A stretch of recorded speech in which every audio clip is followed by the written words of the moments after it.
pleasure to be here. It's wonderful to see so many familiar faces and so many faces, period.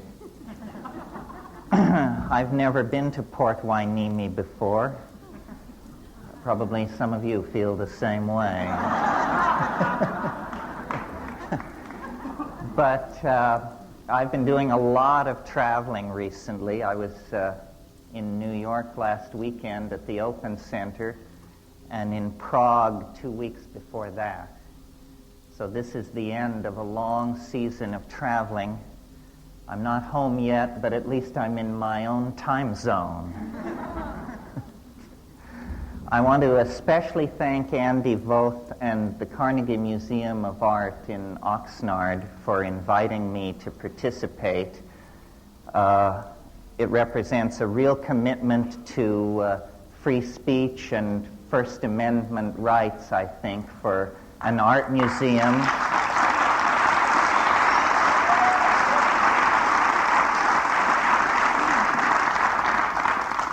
Art museums have been taking some knocks recently, and so I think they doubly should be commended for their courage. And I want to explain, as Andy mentioned, this is a benefit for Botanical Dimensions, which explains the double price over the ticket. All of this money will go to the preservation of medicinal plants with a history of shamanic usage. That is the special focus of our botanical garden in Hawaii. And before I start the formal lecture, I'd like to just say a little bit about that. As you know, the rainforests of the world are being cleared at a very frightening rate. And perhaps voices are beginning to be heard to halt this destruction of the natural environment.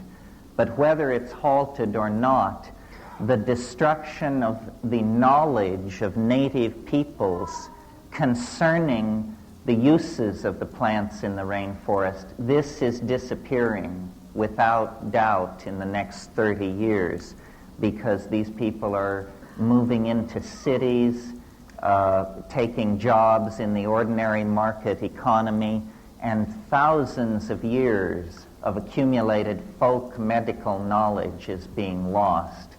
So the real world political work that Kat and I do is associated with Botanical Dimensions. We conceived it together many, many years ago, and then about 6 years ago, Kat took it over, put it on its official feet, made it a non-profit foundation, and has run it day to day since then with tremendous energy and efficiency. So I'd like to acknowledge Kat McKenna here.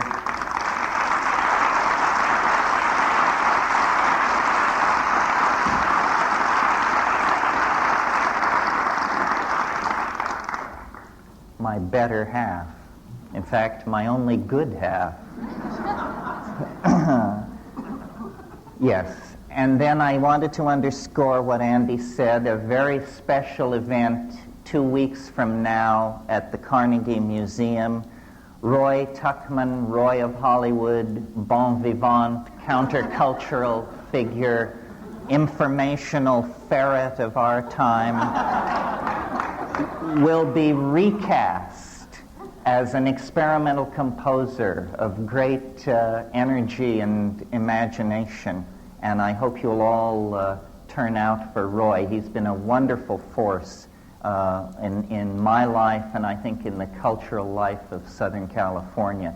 Both Roy and Diane have done a wonderful job in raising the quality of public dialogue in Southern California, which I think is a precondition for any kind of clear thinking about our future or our political situation.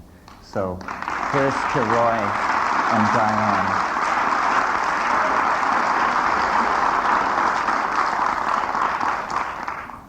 Okay. Well, the theme that unites these lectures is creativity and the techniques by which the artist can refine his or her vision, expand the vision, communicate the vision. And before I get into that issue, I thought I would talk just a little bit about my notion of creativity per se. What is it in and of itself? And when I think like that, of course, I cast my mind back to nature. Nature is the great visible engine of creativity against which all other creative efforts are measured. And creativity in nature has a curious distribution. It's something which accumulates through time. If we stand back and look at the universe, we see that at its earliest moments, it was very simple. It was a plenum. It was without characters or characteristics. It was what in Hindu mythology is called the Turaya, which is described as attributeless. And naturally, if something is without attribution, you can't say much about it. It takes a while for it to undergo a declension into more creative realms. And these creative realms are distinguished as domains of difference. The precondition for creativity is, I think, disequilibrium, what mathematicians now call chaos. And through the life of the universe, as temperatures have fallen, more and more complex compound structures have arisen. And though there's been many a slipping back in this process, over very large spans of time we can say that creativity is conserved, that the universe becomes more creative, and out of that state of creative fecundity, more creativity is manifest. So that from that point of view, the universe is almost what we would have to call an art-making machine, an engine for the production of ever more novel forms of connectedness, ever more exotic juxtapositions of disparate elements. And out of this, I believe, arises implicitly a set of principles that we can then apply to the human artist in the human world.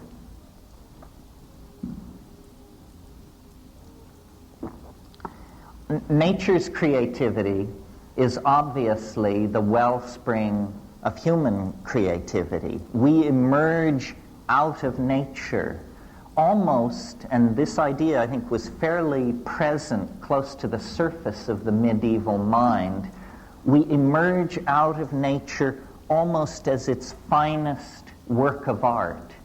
The medieval mind spoke of the productions of nature.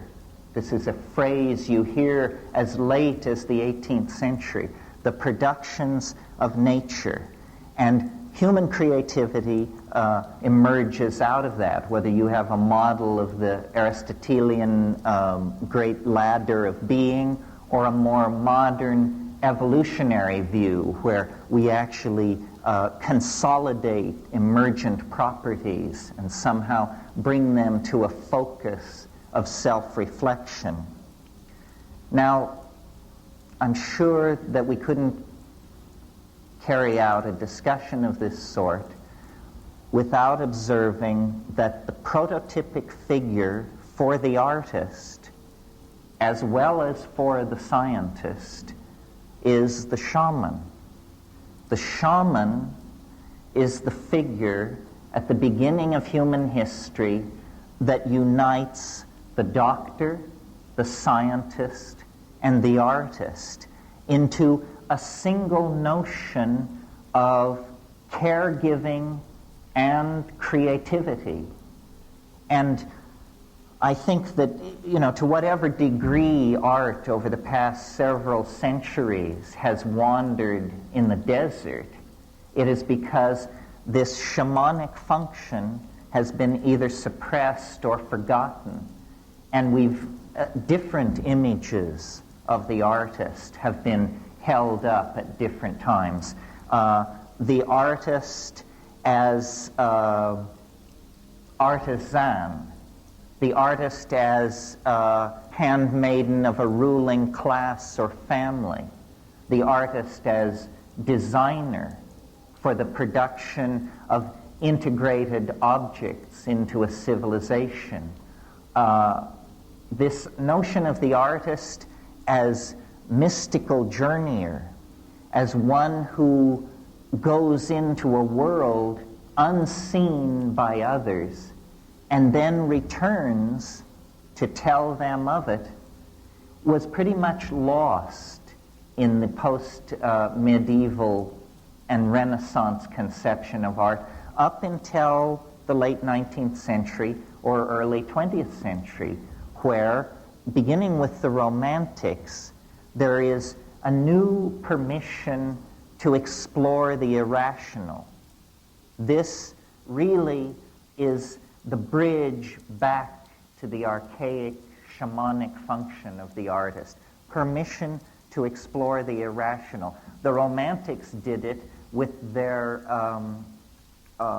elevation of titanic emotion, romantic love specifically. The symbolists in the mid-19th century did it by a re-emphasis on the emotional content of the image and a rejection of the previous rationalism.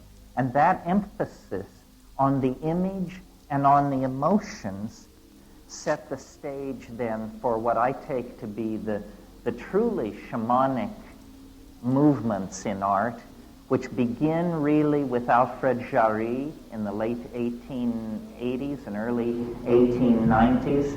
Jarry, you may remember, was the founder of something called the École du Pataphysique, the Pataphysical College. Jarry announced pataphysics is the science. The problem was nobody could understand what it meant or what it stood for, including Jarry. Jarry was tight with L'Entremont, who you may recall said, "I am fascinated with that kind of beauty that arises when a sewing machine meets a bicycle on an operating table."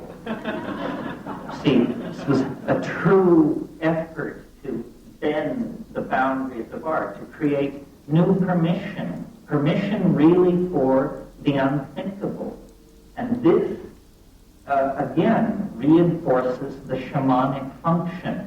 What do we mean when we say the unthinkable? We mean the envelope of that which can be conceived. And for at least 200 years, the ostensible mission of the artist has been to test the conceptual and imagistic envelope of what the society is willing to tolerate. And this has taken many forms. The deconstruction of imagery that we get with abstract expressionism, going back into impressionism and the pointillists, or the permission for the irrational imagery of the unconscious, surrealism, and German expressionism make use of this permission. Always the idea being to somehow destroy the idols of the tribe, dissolve the conceptual boundary of ordinary expectation. Well, in order to do this, it seems to me there is a precondition for the creation of art, which I call understanding. And I don't mean this in an intellectual sense. I mean it in the sense that Alfred North Whitehead intended when he defined understanding as the apperception of pattern as such. As such. There's nothing more to it than that. You see, if we were to look at this room and we were to squint our eyes, and I'm doing this right now, and I see that the room divides itself into people dressed in red and people dressed in blue. This is a pattern, and it tells me something about what I'm looking at. Now I shift my depth of field. Now I'm looking at where men are sitting and where women are sitting. This is a different pattern, and it tells me more about what I am looking at. The number of these patterns theoretically present in any construction is infinite. That says to me then that the depth of understanding cannot be known. It cannot be known. Everything is immanent. William Blake makes this point, you know, that you can see infinity in a grain of sand. So understanding then is the precondition for creativity. And this understanding is not so much intellectual as it is visual. Visual. And in thinking about this, I realized what an influence upon my own ideas in this area Aldous Huxley was. Not the Huxley that we might ordinarily associate with my concerns, the Huxley of The Doors of Perception and Heaven and Hell, but the Huxley of a very modest book that he wrote in the early 50s called The Art of Seeing. The Art of Seeing. And in that book, he makes the point that a good art education begins with a good drawing hand. That to be able to coordinate the hand and eye and to see into nature, to see into the patterns present as such, is the precondition for a kind of approach to the absolute. Now, out of this process of seeing, which I'm calling understanding, the creative process ushers in novelty. And many of you have heard me speak of novelty in another context, in the context of nature as a novelty-producing engine of some sort, and ourselves almost as the handiwork of nature. But this same handiwork of nature which we represent, we also internalize and re-express through the novelty of the human world. Well, now, if we take seriously the shamanic model as a basis for our authentic art, then certainly in the modern context, what we see missing from the repertoire of the artist are shamanic techniques. And it's for the discussion of these shamanic techniques, I believe, that I was brought here this evening. So I want you to cast your mind back to a great seminal moment, germinal moment in the history of human thought, which was about 25,000 years ago. The great glaciers that had covered most of the Eurasian landmass began to melt, and human populations that had been islanded from each other for about 15 millennia began to recontact each other and reconnect. And out of this comes what is called the Magdalenian Revolution from 18,000 to 22,000 years ago.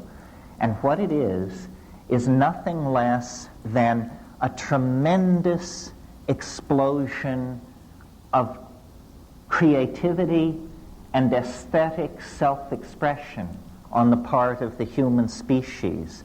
We find for the first time, bone and antler technology takes its place along with stone technology. Musical instruments appear over a wide area. And cave paintings, some paintings in areas and recesses so remote from the surface of the ground that it takes several hours to reach them, are painted and set up in dramatic tableaus specifically designed to bring together sound, light, and dance in hierophanies, extravaganzas of aesthetic output that invoke a kind of transcendent other that human beings for the first time are trying to come to grips with and make some kind of cultural statement about. And this pulling into matter of the ideas of human beings, first, in the forms of beadwork and chipped stone and carved bone, within 20,000 years ushers into the kinds of high civilizations that we see around us and points us toward the kind of extraplanetary mega-civilization that we can feel operating on our own present like a kind of great attractor. Now, this whole intellectual adventure in exteriorization of ideas is entirely an aesthetic adventure.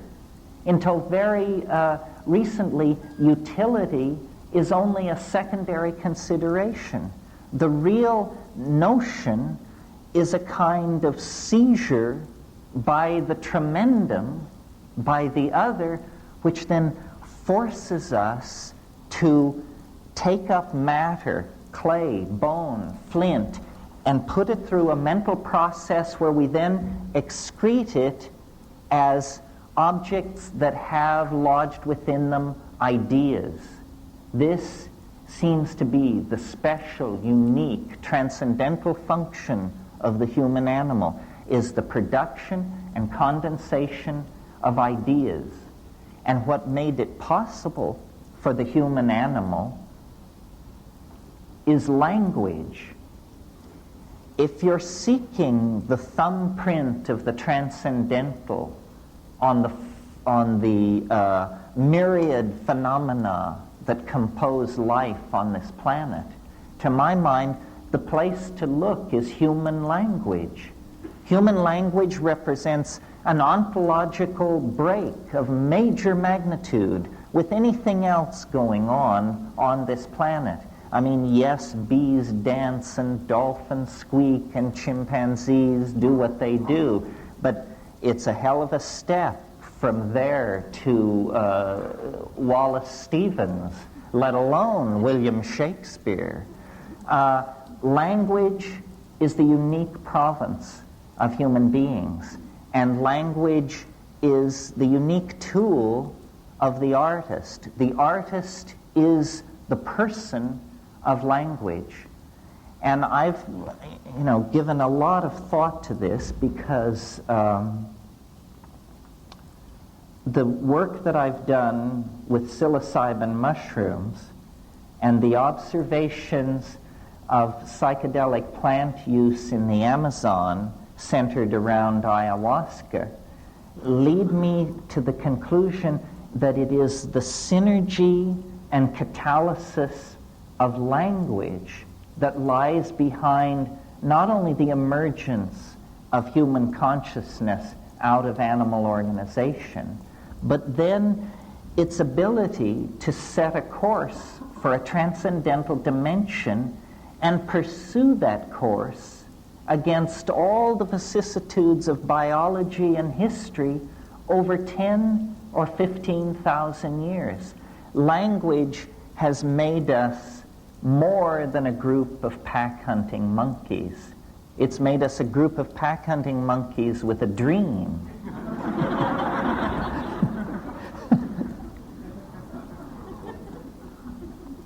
And the fallout from that dream has given us our glory and our shame, our weaponry, our technology, our art, our hopes, our fears. All of this arises out of our own ability to articulate and to communicate with each other. And I use this in the broadest sense. I mean, for me, the glory of the human animal is cognitive activity, song, dance, sculpture, poetry, all of these cognitive activities. When we participate in them, we cross out of the domain of animal organization and into the domain of a genuine relationship to the transcendent. As you know, shamans in all times and places gain their power through relationships with helping spirits, which they sometimes call ancestors, sometimes call nature spirits, but somehow the acquisition of a relationship to a disincarnate intelligence is the precondition for authentic shamanism.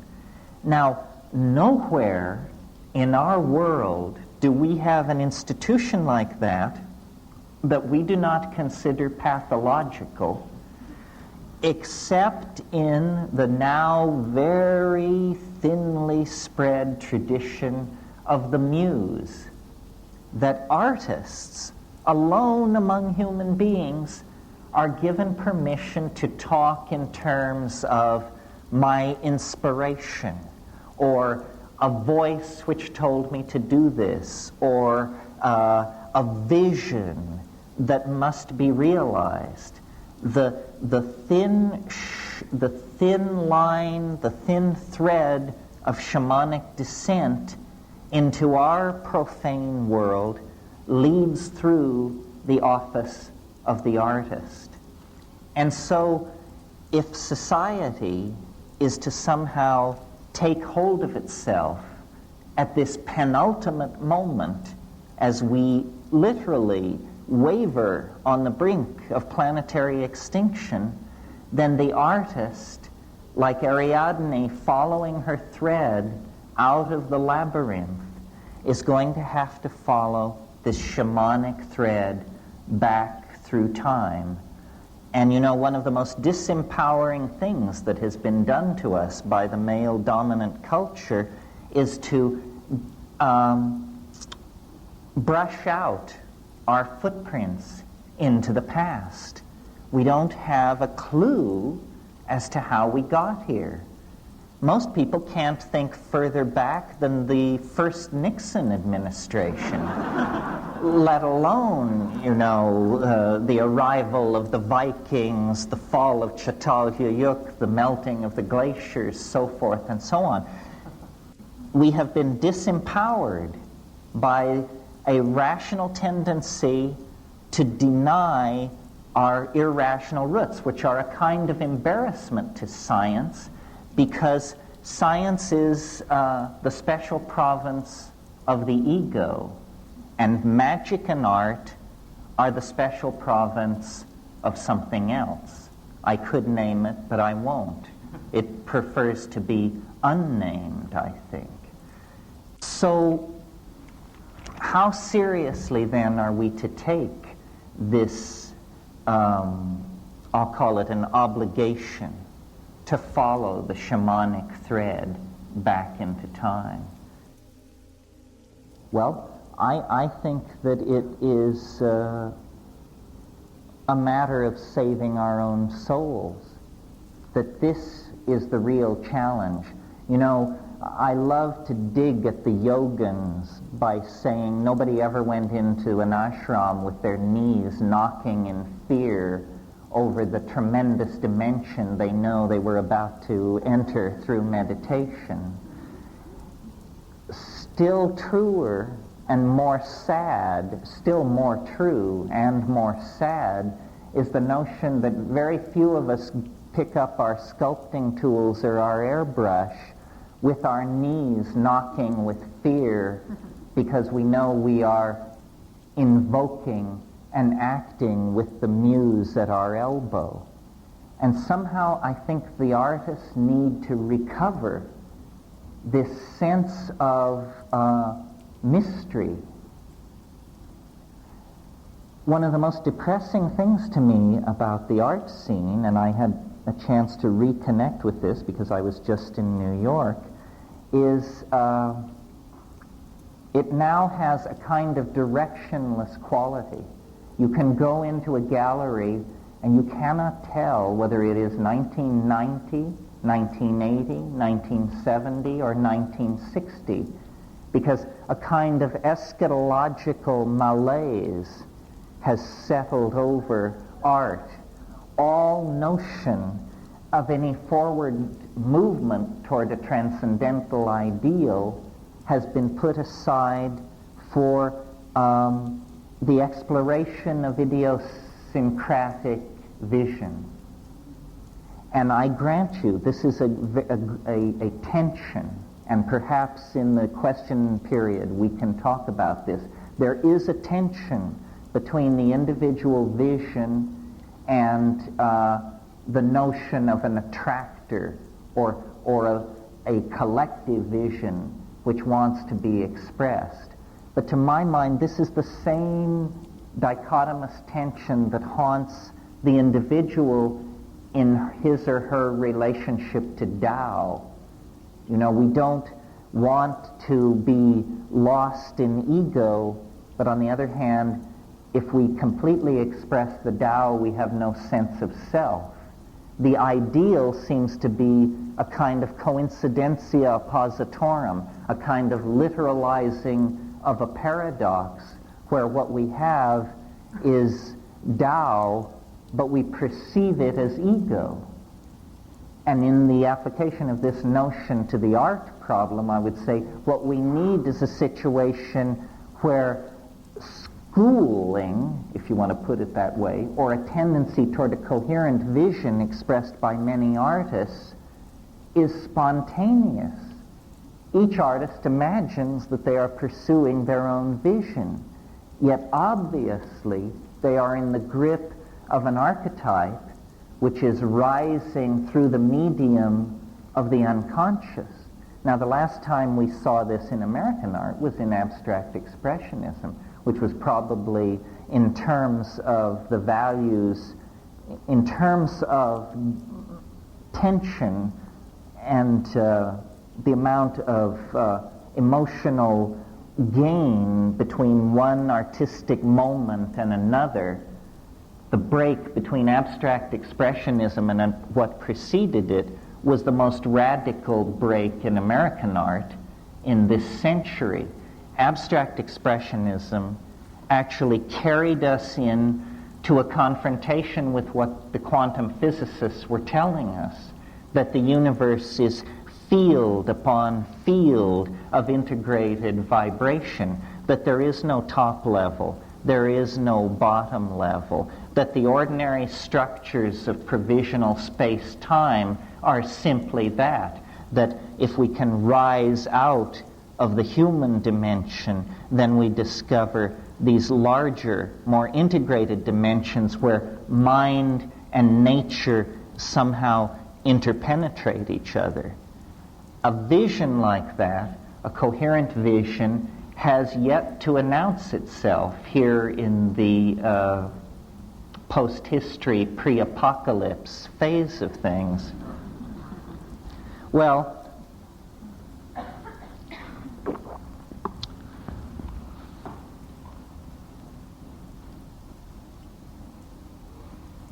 I guess I have a kind of reactionary side when I think about the creative endeavor.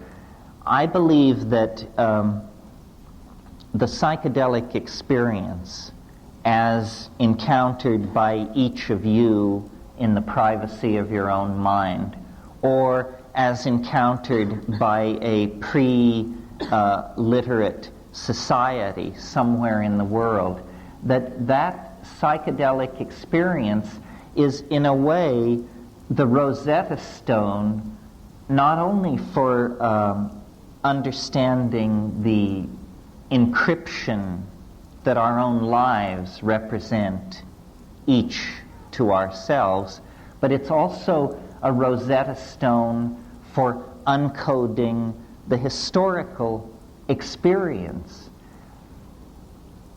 Art is this endeavor to leave the animal domain behind, to create another dimension orthogonal to the concerns of ordinary history. And this orthogonal domain, to my mind, is glimpsed most clearly in the psychedelic experience.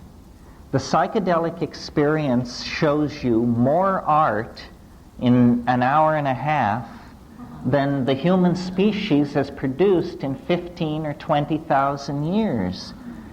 Now, this is an incredible claim. This is why I make it. The energy barrier which separates us from this tremendous repository of transcendental imagery is very low. You know, it's a matter of a little personal commitment and the substances which make the transition possible. The perturbation of brain chemistry is easily done. What is not so easily done is the assimilation of the consequences of this act. Ordinarily, we assume that consciousness is channeled between tremendously deep walls, that there is no way to force a confrontation with the other, or the transcendent, or the unconscious.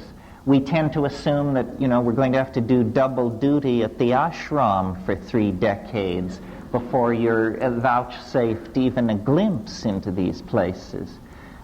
This is not true. Culture, and this is my message to artists and to anybody else who cares to notice, culture is a plot against the expansion of consciousness. And this plot prosecutes its goals through a limiting of language.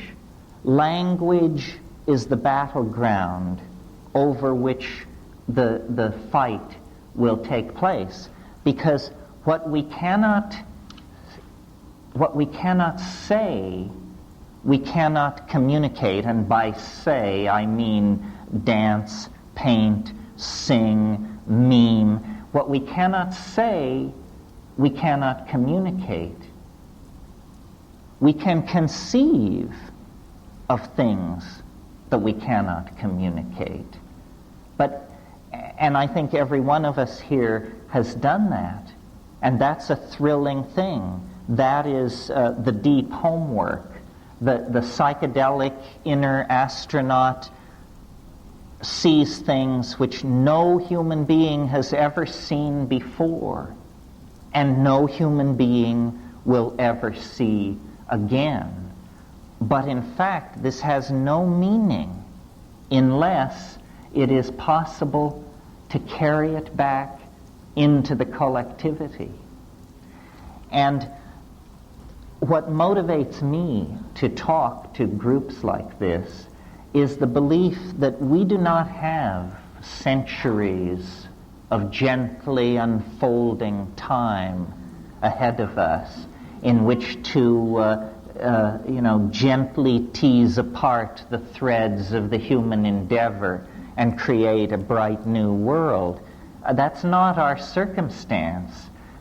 This is a fire in a madhouse. And to get a hold on the situation, I think we are going to have to force the issue. Well, one way of forcing the issue, or a chemical definition of forcing the issue when you're talking about a chemical reaction, is catalysis. We want to catalyze consciousness. We want to move it faster toward its goals, whatever those goals are. Well, I believe that to the present moment, language, again in the broadest sense, speech, dance, musical composition, language has just been allowed to grow like topsy. It's been a kind of every man for himself situation. Now what we really need, as we see ourselves moving from one species among tens of thousands of species on this planet, over the past 10,000 years, we have redefined ourselves.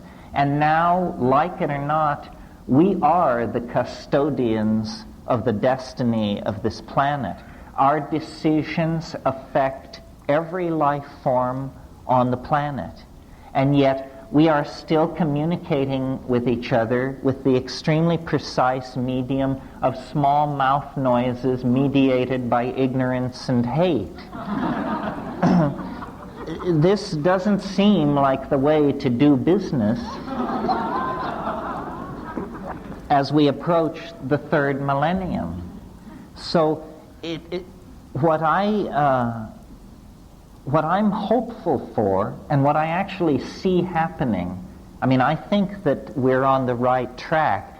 The birth of a new kind of humanity is going to take place, but there are still a lot of decisions to be made. How violent shall this birth be? What toll shall it take upon our mother, the earth? What shape shall the baby be in when it finally is delivered? These are the decisions that artists can mediate and control. Most people are afraid of the unconscious. This is why you can have a psychedelic compound like DMT, which is very much like ordinary brain chemistry, appears completely physiologically harmless, only lasts 10 minutes, extremely powerful, and generally in this society you have no takers. This is because there has been a failure of moral courage.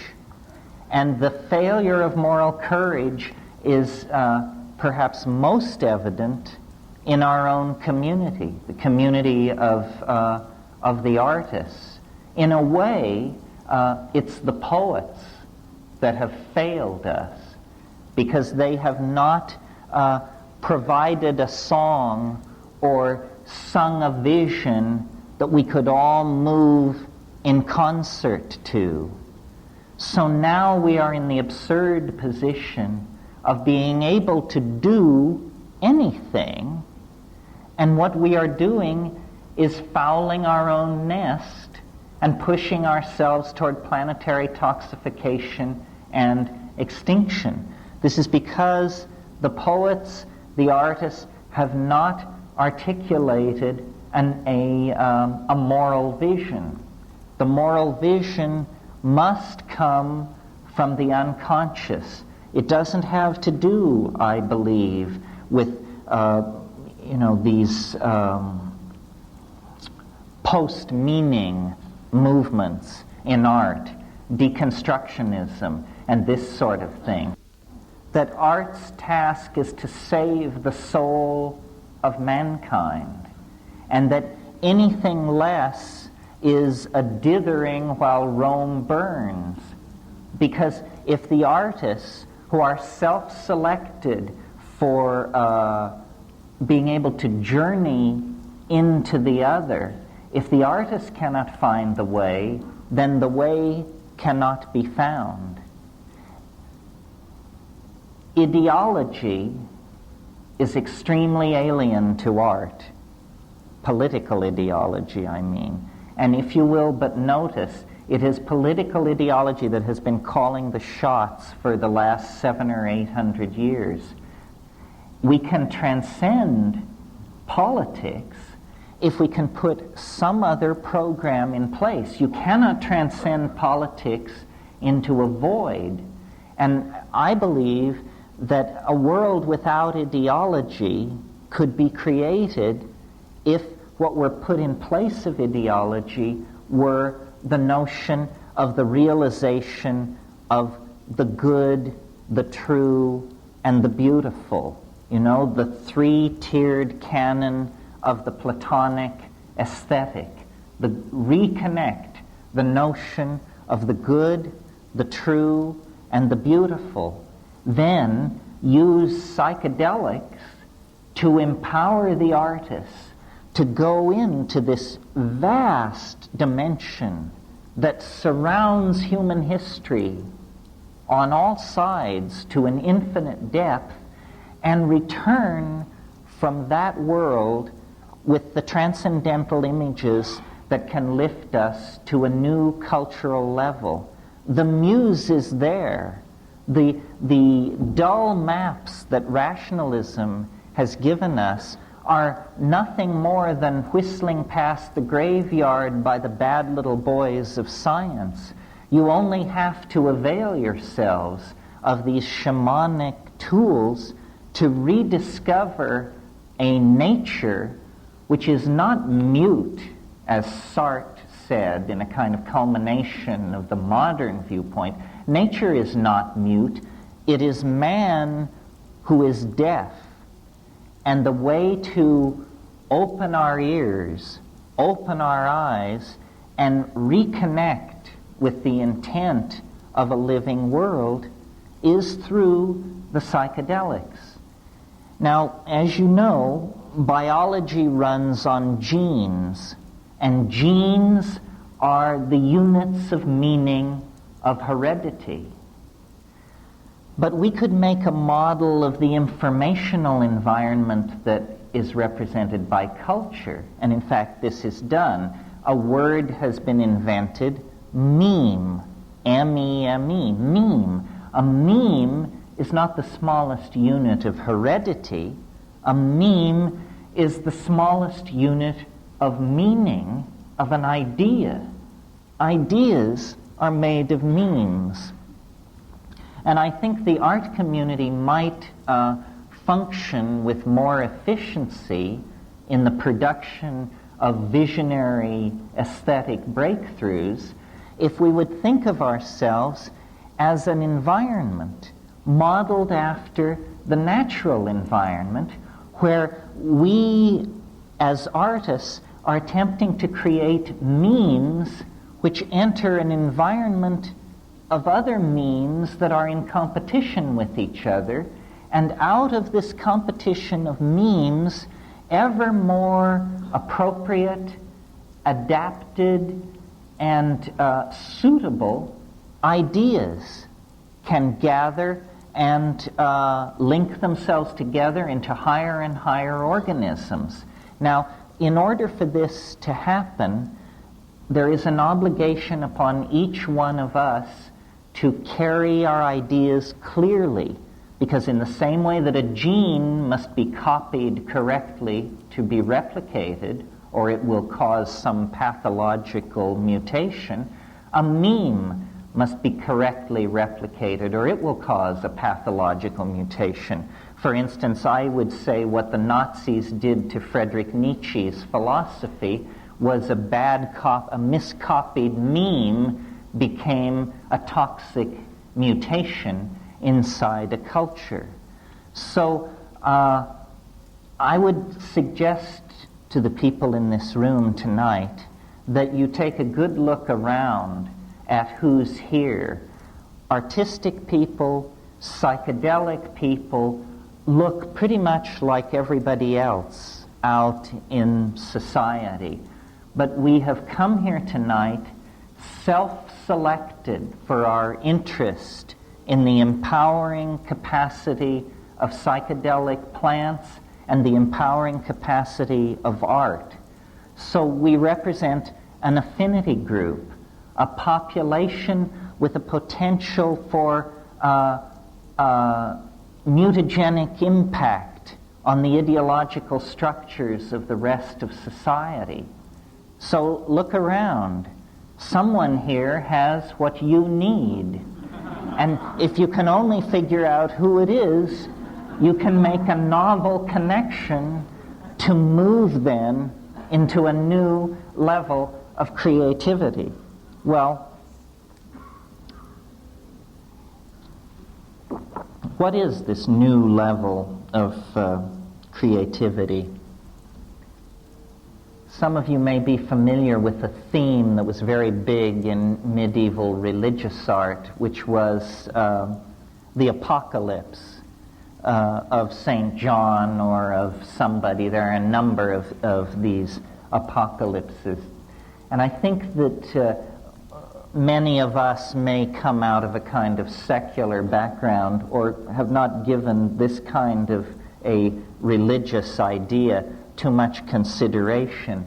But my idiosyncratic conclusion, based simply on trying to be honest about the content of the psychedelic experience, is that human history really is on a collision course with a transcendental object of some sort. It is not going to be business as usual into the endless unfolding confines of the future. The very fact that human history is occurring on this planet, the very fact that a primate has left the ordinary pattern of primate activity and gone into the business of running stock markets and molecular biology labs and art museums, indicates to me the nearby presence in another dimension of a kind of hyper-organizing force, or what I call the transcendental object. And I believe that this transcendental object is casting an enormous shadow over the human historical landscape. So that if you're back in ancient Judea, you have an anticipation of the Messiah. If you are at Eleusis, at the height of the practice of the Eleusinian mysteries, you have an anticipation of the dark God. These anticipations of an unspeakable, transcendent reality that are always clothed in the assumptions of the individual artist and the society in which he or she is working are in fact genuine, and that you don't have to give yourself over to fundamentalist religion to connect with the fact that human history is an adventure. And this adventure has a number of startling reverses and sudden plot shifts that are very difficult to anticipate, and that we are coming up on one of those. The civilization that was created out of the collapse of the medieval world has now shown its contradictions to be unbearable. And though no one of us knows what the shape of the new civilization will be, somehow in the singing of the ayahuasca songs in the rainforest, in the tremendous hypermetallic transcendental off-planetary flash of psilocybin, in the teaching of the self-transforming machine elves that seem to dwell in the DMT dimension, we see that the ordinary linear expectations of history are breaking down, and that the truth of the immanence of the mystery is breaking through all the structures of denial of the male dominator paradigm that has been in place so long. The way to make this birth process smooth, the way to bring it to a conclusion that will not betray the thousands and thousands of generations of people who suffered birth and disease and migration and starvation and lonely death so that we could sit here this evening, the redeeming of the human enterprise all lies then in helping this thing come to birth. And each artist is an antenna to the transcendental other. And as we go with our own history into that thing and then create a unique confluence of our uniqueness and its uniqueness, we collectively create an arrow out of history, out of time, perhaps even out of matter, that will redeem then the idea that man is good. Redeem the idea that man is good. This is the promise of art, and its fulfillment is never more near than the present moment. Thank you very much.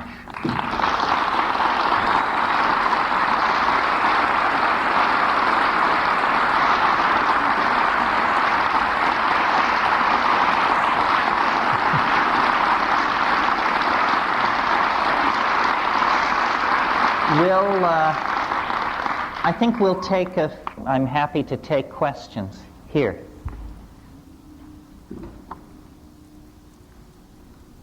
You spoke about science being in the realm of the ego and art and shamanism being in some other realm that you declined to name.